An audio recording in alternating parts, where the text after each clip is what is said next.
नमस्ते दोस्तों, नमस्ते बच्चों। मैं विनोद कुमार, यूपीएस लक्ष्मपुर, आपके अच्छे स्वास्थ्य के कामना करता हूँ। कैसे हो? पढ़ाई कैसी चल रही है आपकी? अच्छे से पढ़ते रहो बेटा, घर पे ही रह के। अब बेटा देखो, हम 2 दिन से बीजगणित के बारे में पढ़ रहे थे और आज हम क्या पढ़ेंगे? आज हम बीजगणित ना पढ़ के आज हम थोड़ा सा अंकगणित पढ़ेंगे। और अंकगणित में हम क्या पढ़ेंगे? अंकगणित में पढ़ेंगे हम परमेय संख्या। आखिर परमेय संख्या क्या है? देखो बेटा, परमेय संख्याओं को समझने के लिए हमें सबसे पहले इसकी अभिधारणा, हर चीज की अवधारणा होती है कि आखिर इन परमेय संख्याओं की जरूरत क्यों पड़ी, क्यों इनकी जरूरत पड़ी। जो परमेय संख्याओं के बारे में हम जानते हैं कि जो परमेय संख्याएं होती हैं वो हमारी P अपॉन Q के रूप में होती हैं। तो ये अंश है इसका और ये इसका क्या है? हर है। जहां ये जो Q होता है ये कभी 0 के बराबर होता नहीं है। अब जी बात अब ये होती है परमेय संख्या, ऐसा पढ़ते हैं हम कि परमेय संख्या P अपॉन Q के रूप में होती है, जहाँ Q कभी भी 0 के बराबर नहीं होता। लेकिन फिर जब ये परमेय संख्या, ये क्या अंश बटे हर, और अंश बटे हर ये हमारा किसमें होता है? भिन्न में होता है। किसमें होता है? भिन्न में। तो फिर हम इनको परमेय संख्या क्यों कह रहे हैं, भिन्न क्यों नहीं कह रहे? हम इनको परमेय संख्या क्यों कह रहे हैं, भिन्न क्यों नहीं कह रहे? क्योंकि फिर तो हमारी भिन्न भी तो हमारी ऐसी P अपॉन Q के रूप में होती है। कि भिन्न में भी कोई चीज ऐसी नहीं है, जैसे ये क्या है 2/3, ये भी भिन्न नहीं, तो ये किसमें 3 0 के बराबर नहीं है, नहीं है 0 के बराबर। तो फिर ये इनको ही परमेय संख्या कह रहे हैं, इनको ही हम भिन्न कह रहे हैं। आखिर इन दोनों में कुछ ना कुछ तो अंतर होगा। ये बात यहाँ पे जब ये समझ में आ जाएगी तो इसके बारे में ये पता तुम्हें पड़ जाएगी आखिर परमेय संख्याओं की जरूरत हमें क्यों पड़ रही है। उन्हें हमें तो परमेय संख्या की जरूरत पड़ती नहीं, क्योंकि हमने तो भिन्न जानते हैं कि भिन्न में भी क्या होता है? अंश बटे हर होता है। और इस परमेय संख्या में भी क्या है? अंश बटे हर है ही। तो ये इसकी जरूरत क्यों पड़ी? इसकी जरूरत क्यों पड़ी बेटा? देखो, भिन्न और परमेय संख्याओं के बारे में आज एक अच्छी तरह से जानकारी रख लीजिए कि जहां हम परमेय संख्याओं और भिन्नों पे जब बात करते हैं, परमेय संख्या भिन्न की जो बात करते हैं, भिन्न जो होती हैं हमारी, जो भिन्न होती हैं वो हमेशा कैसी होती है? धनात्मक होती है। कैसी होती है? धनात्मक। ऐसी 2/3, 5/4, 6/11। तो ये क्या है? भिन्न है। क्या है? भिन्न। लेकिन कभी किसी चीज को हमें माइनस में प्रेजेंट करने के लिए जरूरत पड़ जाए, जैसे मान लो ये समुद्र का तल है, इसके ऊपर जाएंगे तो चीजें कैसी होंगी? हमारी प्लस की होंगी। इसके नीचे जाएंगे तो चीजें कैसी होंगी? हमारी माइनस की होंगी। अब मान लो कि ऊपर हमारे जो ये गए ये 3/4 किलोमीटर की दूरी है, और जब नीचे को आएंगे तो ये माइनस के 3/4 किलोमीटर की दूरी हो जाएगी। क्योंकि जब पृथ्वी तल से, ये क्या है? हमारा पृथ्वी का तल है, पृथ्वी तल। तो ध्यान रखना, ऊपर जाने पे कोई चीज धनात्मक ली जाती है, नीचे आने पे कैसी ली जाती है? ऋणात्मक ली जाती है। या ये चीज यहां से समझ में आई होगी, या एक चीज और समझ लो। यहां से हम नंबर सिस्टम की बात करते हैं, रेखा लाइन पे जब हम नंबरों को ड्रॉ करते हैं तो यहाँ से इस तरीका से करते हैं। ये क्या हमारा 0, 1 2 3 4 5, 1 2 3 4 5। तो 1 2 3 4 5 -1 -2 -3 -4 -5। तो ये क्या है? 0 है। कि जब इधर के लिए गए तो ये होते हैं हमारे धन पूर्णांक, धन पूर्णांक। और जब इधर के लिए आए तो ये हो गए हमारे ऋण पूर्णांक।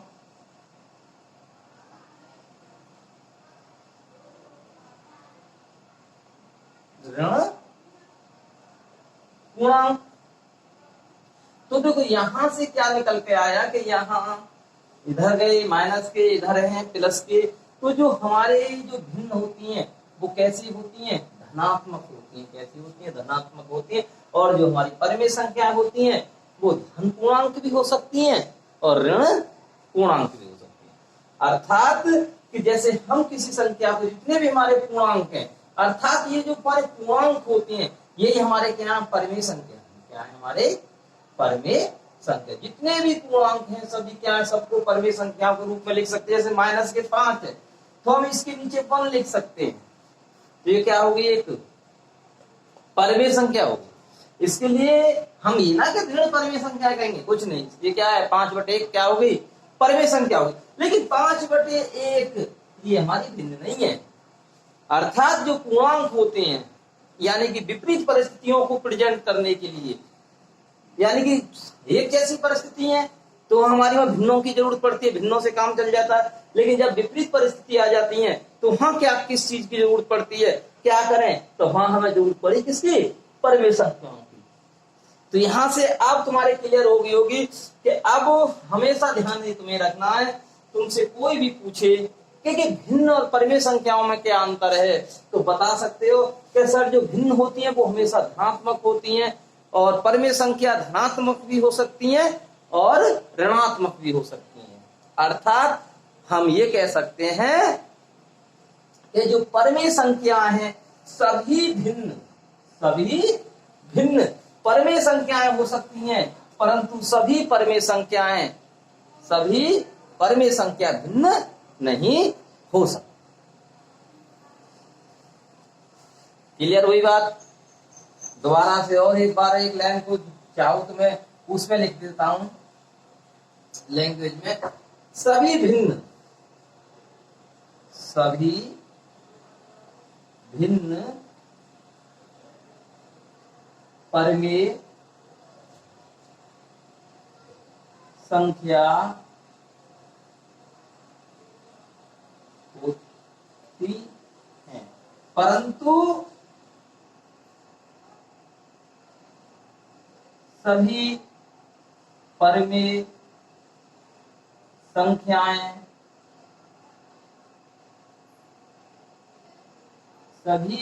संख्याएं भिन्न नहीं होती। क्या नहीं होती, भिन्न नहीं होती। ये बेटा याद भी रख लियो, ये हमेशा तुम्हें याद रखने वाली चीज है कि इससे तुम्हारी परिभाषा के रूप में ध्यान रख सकते हो कि कोई भी हम परमेय संख्याओं की बात करते हैं तो परमेय संख्या हमारी धनात्मक भी हो सकती है, ऋणात्मक भी हो सकती है, जैसी चाहे वैसी हो सकती है, लेकिन भिन्न हमेशा कैसी होंगी, हमारी धनात्मक होंगी। भिन्न हमारी कैसी होंगी, धनात्मक होंगी। भिन्न कभी भी ऋणात्मक नहीं हो सकती।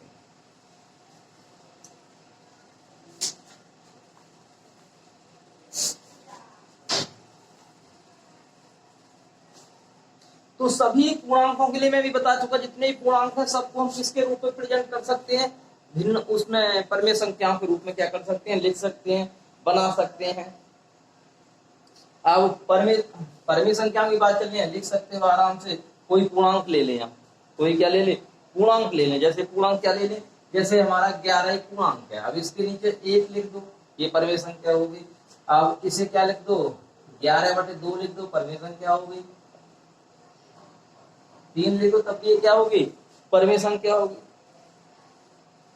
ये सब क्या बन गई, जितने भी पूर्णांक हैं हम सबको किसके रूप में लिख सकते हैं, P/Q के रूप में लिख सकते हैं। माइनस के लिए लिख सकते हैं, जैसे माइनस का 5/1, तो अब इसको 10/2 भी लिख सकें,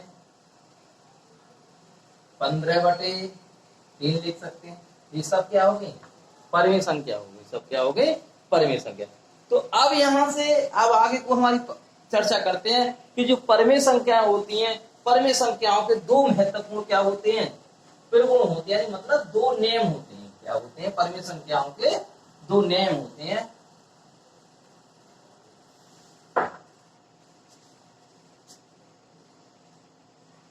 परमेय संख्याओं के नियम। बेटा तुम किताब में देखोगे तो इस नियम के लिए त्रिगुण के नाम से देखने को तुम्हें मिलेगा, त्रिगुण। तो इनके 2 त्रिगुण होते हैं। तो पहला त्रिगुण क्या होता है, पहले त्रिगुण को समझेंगे। पहला त्रिगुण होता है समतुल्यता का त्रिगुण। समतुल्यता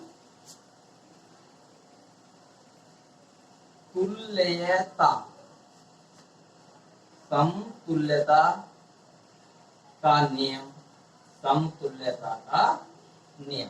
समतुल्यता का नियम, या क्या कहते हो इसे, त्रिगुण कहते हो। समतुल्यता का नियम या त्रिगुण क्या होता है बेटा? समतुल्यता का नियम या त्रिगुण क्या होता है, इस बात को समझिए। समतुल्यता यानी कि दो परमेय संख्या हो तो वो दोनों आपस में कैसे हों, एक जैसे हों, लेकिन उनके रूप कैसे हों, अलग अलग हों। उनके रूप कैसे हों, अलग अलग हों। अब कोई भी एक संख्या एक ही, जैसे हमारी एक परमेय संख्या 1/2, कितनी है? 1/2। अब इसका दूसरा समतुल्य रूप क्या हो सकता है? ऊपर नीचे 2 से मल्टीप्लाई कर दो। 1/2 है तो 2 की ऊपर और 2 की नीचे, तो कितनी होगी? 2/4। ये भी इसके समतुल्य हो गई। फिर इसी तरीका से 1/2 इसमें 3 की मल्टीप्लाई कर दो तो क्या होगी? 3/6। तो ये भी क्या होगी? इसकी समतुल्य। यानी कि संख्या वो, जैसे ये क्या है? 1/2 ही ये है, 1/2 ही ये है, 1/2 ही ये है, कोई अलग नहीं है। बस इनके क्या बना दी? इनकी हमने समतुल्य और भिन्न बना दी, या समतुल्य और परमेय संख्या को हमने क्या कर दिया? यहाँ बना दिया। माइनस के होते तो माइनस का भी इसी तरीका से कर लेते। तो हमसे पूछ सकते हैं कुछ भी सवाल कि इसमें कितनी और इसकी परमेय संख्या बनाओ। जैसे अब इसमें एक तुमसे पूछे कि माइनस के 3/7 की 5 समतुल्य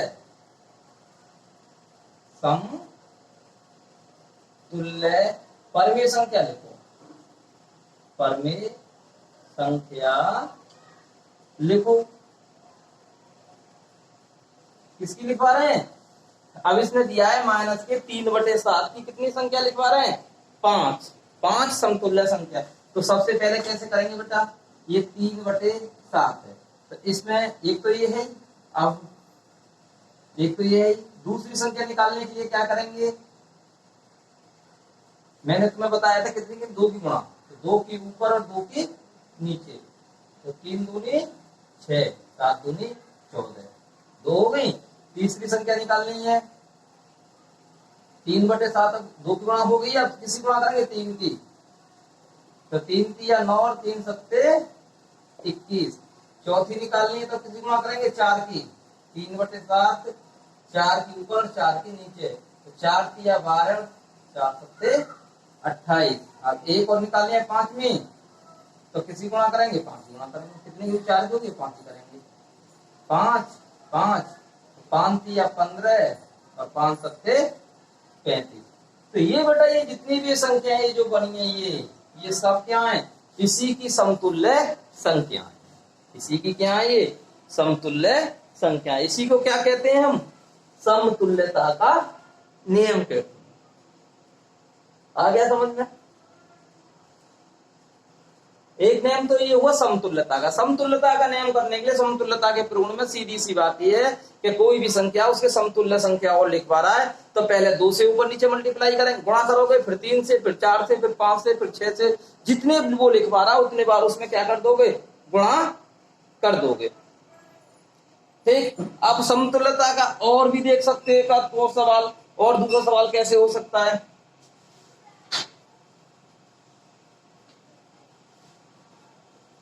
क्लियर करते हुए चलो के लिए, फिर आगे के लिए। जैसे ये लिखा हुआ माइनस के 7/5 को ऐसी परमेय संख्या के रूप में व्यक्त कीजिए जिसका अंश को ऐसी परमेय संख्या के रूप में व्यक्त करो जिसका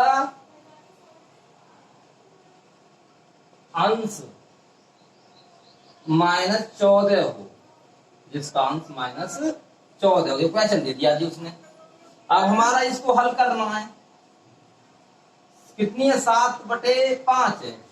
ये अंश है, ये हर। इसने कहा है एक ऐसी परमेय संख्या के रूप में इसको व्यक्त करो कि जिसका अंश कितना हो? -14। अब यहाँ कितना माइनस के 7 है, कितना माइनस के 7, तो माइनस के 14 कब बन सकते हैं? 7 दूनी 14 के 2 की गुणा ऊपर कर दो और 2 की गुणा नीचे कर दो। ऊपर कितने होगा? माइनस के 14 और नीचे कितने होगा? 5 दूनी 10। तो अंश कितना बन गया हमारा? माइनस के 14। इसी तरीका से तुमसे बहुत और सवालों को कह सकता है कि इसका अंश इतना हो, हर इतना हो, तो बस तुम्हें क्या देखना है, उसमें इसकी मल्टीप्लाई करके बता देनी है इसका इतना। अब इसमें और भी कह दिया ये कितना हो? 30 हो, हर कितना हो? अब इसमें कहते हैं माइनस के 7/5 में हर कितना हो? 30, हर 30 हो, तो हर 30 हो तो हर ये है। अब इसको 30 कैसे बनाओगे? नीचे वाले को, नीचे वाला 30 बन सकता है 6 पंजे 30, तो 6 की गुणा नीचे कर दो और 6 की ऊपर कर दो। 6 सत्ते 42 और 6 पंजे 30 बन गया। जैसा वो कहेगा ये देख लो, एक सवाल देगा वो तुम्हें, उस सवाल में या तो हर को बदलवाएगा या अंश को। बस ये देखो किसकी गुणा करके वो बन सकता है। जितने की गुणा करने के बाद में वो बनना है उतने की गुणा ऊपर नीचे कर दीजिए। ठीक, ये हो गया बेटा तुम्हारा समतुल्यता का नियम। अब दूसरा नियम होता है सरलतम रूप का नियम। दूसरा है सरलतम रूप का नियम। सरलतम रूप का नियम या त्रिकोण, सरलतम रूप का नियम या त्रिकोण। सरलतम रूप का नियम या त्रिकोण क्या होता है? सिंपल सा है। जैसे हमारी संख्या लिखी हुई है यहाँ 10/15। अब इसको सरल कैसे लिख सकते हैं? अब ये सरल लिखने के लिए ये देखो, इन दोनों संख्याएं अंश और हर किससे कर सकता है? अंश और हर किससे कर सकता है? 5 से कट जाएगा, 5 दूनी 10 और 5 तिया 15, 5 दूनी 10 और 5 तिया 15, तो ये हो गया। ये इसका क्या होगा? सरलतम रूप हो गया। क्या हो गया? सरलतम रूप। अब यहाँ सरलतम रूप को मान लो, ये तो सिंपल सा सवाल था, तुमने काट दिया। अभी भी कोई बड़ा सा आ जाए तो बेटा उसमें तुम्हें दिमाग ही लगाना है अपना। जैसा ये आ गया 35/40, इसको सरलतम रूप बनाओ। तो सरलतम रूप में अभी देखो 35 और 40 कौन से पहाड़े में आते हैं? 35 और 40 5 के पहाड़े में आते हैं। 5 सत्ते 35 और 5 अट्ठे 40, 5 सत्ते 35 और 5 अट्ठे 40, तो कितना होगा? 7/8।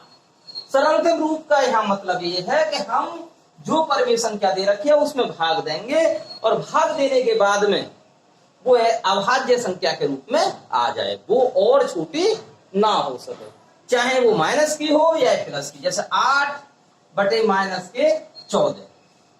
अब ये 8/-14। अब ये देखो 8 और 14 कौन से पहाड़े में आते हैं?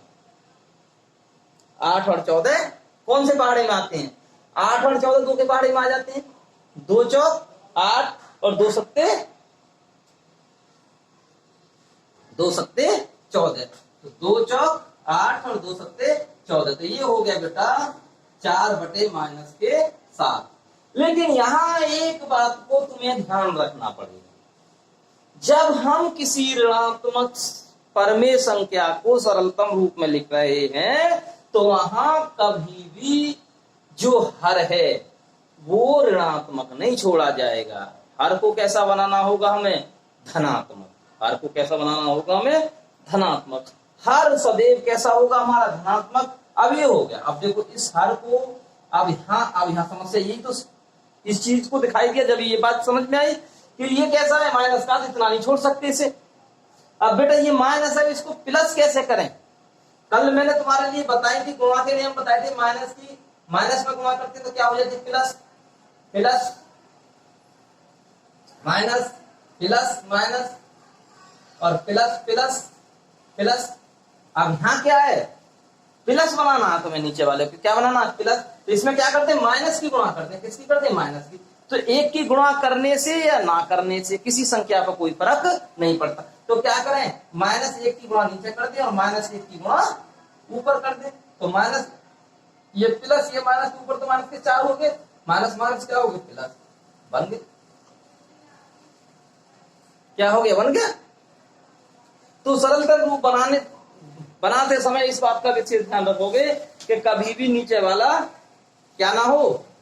ऋणात्मक ना हो। इसका मतलब अंश तो ऋणात्मक हो सकता है, लेकिन हर कभी भी ऋणात्मक नहीं हो सकता।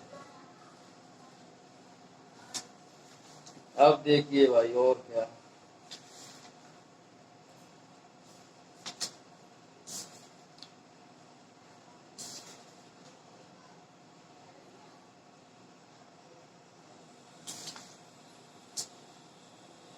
ये दोनों नियम क्लियर हुए। अब देखो, चाहो तो और इससे जुड़ा हुआ एक आध और सवाल ले लेते हैं, चलो एक आध और कंफ्यूजन ना रहे। क्या लें बताओ? 39 बटे -65। तो 39 कौन से पहाड़े में आता है? 13 के पहाड़े में आता है। 65 भी 13 के पहाड़े में आता है। 13 थी 39 और 13 पंजे 65। अब देखो हर कैसा आ गया, माइनस का आ गया, तो माइनस एक ही ऊपर गुणा कर दो और दोनों की एक एक ही ऊपर नीचे गुणा कर दो। ऊपर 3 हो जाएंगे और नीचे किसके हो जाएंगे? प्लस। ठीक। अब बेटा तीसरी बात, ये तो यहाँ पे इसके हो गए 2 प्रगुण। अब हम अगली चीज इसमें समझा के चलते हैं तुम्हारे लिए, क्या कि 2 परिमेय संख्या दे रखी हैं, उन दोनों परिमेय संख्याओं में हम ये कैसे पता करेंगे बड़ी कौन सी है और छोटी कौन सी है? बड़ी और छोटी परिमेय संख्या। तो बेटा देखो, तो यहां ये कह सकते हैं 2 परिमेय संख्याओं की तुलना। 2 परिमेय संख्या, उनकी क्या करना है? हमें तुलना करनी है। हमें देखनी है इसमें से बड़ी कौन सी है और छोटी कौन सी है। अब जैसे बेटा ये देखो परिमेय संख्याओं की, अब बड़ी छोटी परिमेय संख्याओं के साथ में तुमने देखा होगा भिन्नों को भी हम बड़ी छोटी भिन्न करते हैं। जिस तरीका से हम भिन्नों को देखते हैं छोटी बड़ी करके, इसी तरीका से परिमेय संख्याओं, जैसे हम यहाँ से हम एक उदाहरण ले लें, उससे अच्छी समझ में आ जाएगी परिमेय संख्याओं कैसे देखेंगे कि कौन सी बड़ी है और कौन सी छोटी, उनकी तुलना कैसे करेंगे। 3/2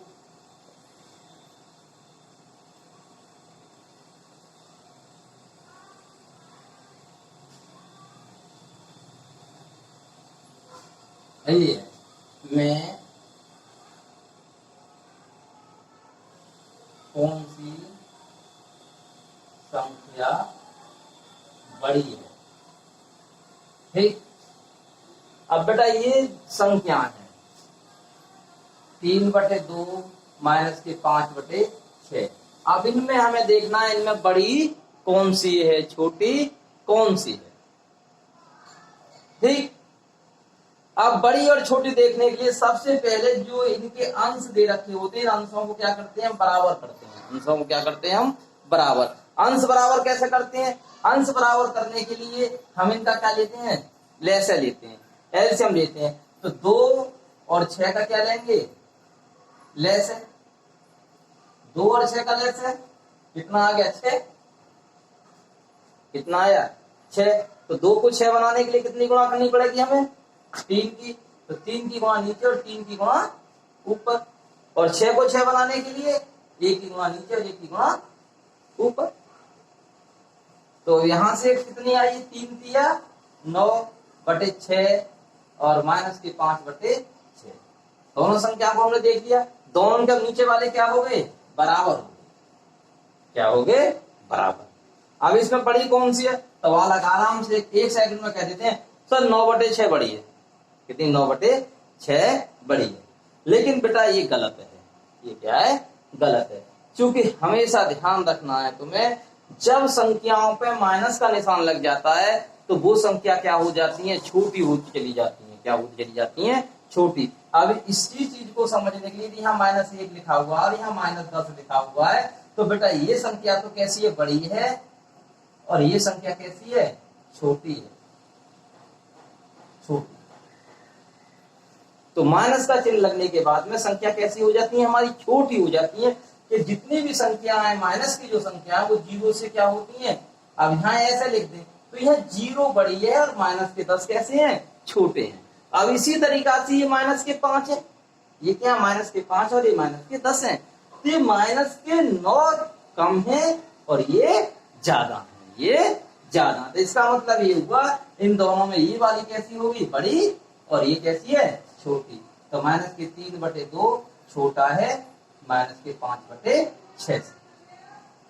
तो ध्यान रखना है बेटा तुम्हारे लिए कि जब माइनस की संख्या की आपस में कंपेयरिंग कर रहे होंगे, तुलना कर रहे होंगे, तो वहां तुम्हारा जब तुलना कर रहे होंगे तो वहां तुम्हारे ये देखना है कि इनमें से माइनस की संख्या है तो जो संख्या बड़ी दिखाई दे रही है वो कैसी होगी तुम्हारी, छोटी। कैसी होगी, छोटी। और भी संख्या लेने भाई,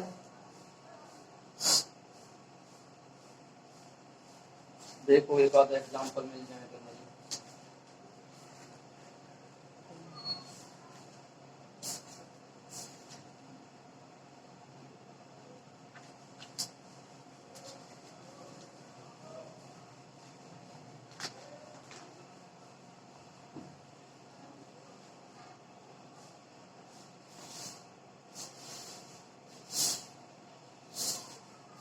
माइनस के 5/9 और 3 माइनस के 3/-13। ठीक, इनमें हमें बतानी है कि इनमें कौन सी बड़ी और कौन सी छोटी। तो बेटा सबसे पहले तो इस बात को ध्यान में रखो, इनको सरलतम रूप में लिखने के लिए क्या है, अब देखो ये नीचे कैसा माइनस का है, ऊपर भी कैसा माइनस का है। अब देखो फिर निशानों को ध्यान रखो, यदि माइनस का भाग हम माइनस में दें तो संख्या हमारी प्लस की हो जाती है। माइनस का भाग माइनस में भाग किसका दें हम, प्लस का, तो माइनस का आएगा। प्लस में माइनस का भाग दें तो माइनस का आएगा। प्लस में प्लस का भाग दें तब भी किसका आता है, प्लस का। तो पहले इसे छोटी कर दो, तो भैया माइनस की संख्या में माइनस का ही भाग दिया जा रहा है, माइनस की संख्या में माइनस का भाग दिया, किसकी हो जाएंगी वो संख्या, प्लस की हो जाएंगी। ये संख्या 5/9 और ये हो जाएगी 3/, ठीक है। अब देखो, अब बेटा इनको हमें छोटी बड़ी बताना है। अभी देखो, अब इनका हम 9 और 13 क्या क्या लें, लेते। अब बेटा ये दोनों ही संख्या ऐसी हैं कि ये ना तो इसके अभाज्य गुणनखंड इसके, ये दोनों आपस में कैसे अलग अलग है, ये किसी से एक संख्या से नहीं कट सकती। क्योंकि 9 कटेगी तो 3 से यही कटेगी, 3 से ये नहीं कटेगी, 9 से कटेगी तो यही कटेगी। क्योंकि एलसीएम लेते वक्त इसी बात का ध्यान यही तो रखते हैं कि कट रही है या नहीं कट रही है, लेकिन ये दोनों नहीं कट रही। तो अब इन दोनों के आपस में क्या कर दो, मल्टीप्लाई कर दो। तो 13 निम्मा 117, 13 निम्मा कितने 117। तो इसमें तो कर दो 13 की मल्टीप्लाई और इसमें कर दो 9। क्योंकि जब तक हम इनके नीचे वाले हरों को क्या ना कर पाएंगे, समान नहीं कर पाएंगे, तब तक हम ये नहीं देख पाएंगे कि इनमें से बड़ी कौन सी और छोटी कौन सी है। तो 13 पंजे 65 और 13 नंबर 117 और 9 तिया 27 और 13 नंबर 117 हो गए। नीचे के दोनों एक जैसे। अब यहाँ तो पता पड़ गई, ये देखो ये माइनस की हो गई, ये किसकी हो गई, प्लस की हो गई। तो कौन सी बड़ी है संख्या, ये बड़ी है, ये संख्या बड़ी है। इसका मतलब ये बड़ी का मतलब ये वाली संख्या बड़ी है। इसको कैसे लिखेंगे, माइनस के 5/9 बड़ा है माइनस के 3/1। ठीक, ये हो गई तुम्हारी बड़ी और छोटी करने की समस्या के हम इनको इस तरीका से क्या कर सकते हैं, बराबर कर सकते। अब ये बताइए मुझे, आज मैंने परमेय संख्याओं के बारे में तुम्हें 3 चीजें बताई, इनके 2 प्रगुण बताए और बड़ी और छोटी परमेय संख्याएं बताएं। सबकी समझ में आया? कोई ऐसा हो जिसकी समझ में ना आया हो पूछ लेना। देखना वीडियो को जरूर पसंद आए तो लाइक करना, और कोई समस्या आए तो उसे क्या करना, कमेंट में भेजना, उसमें फिर सुधार करने की कोशिश करेंगे। धन्यवाद।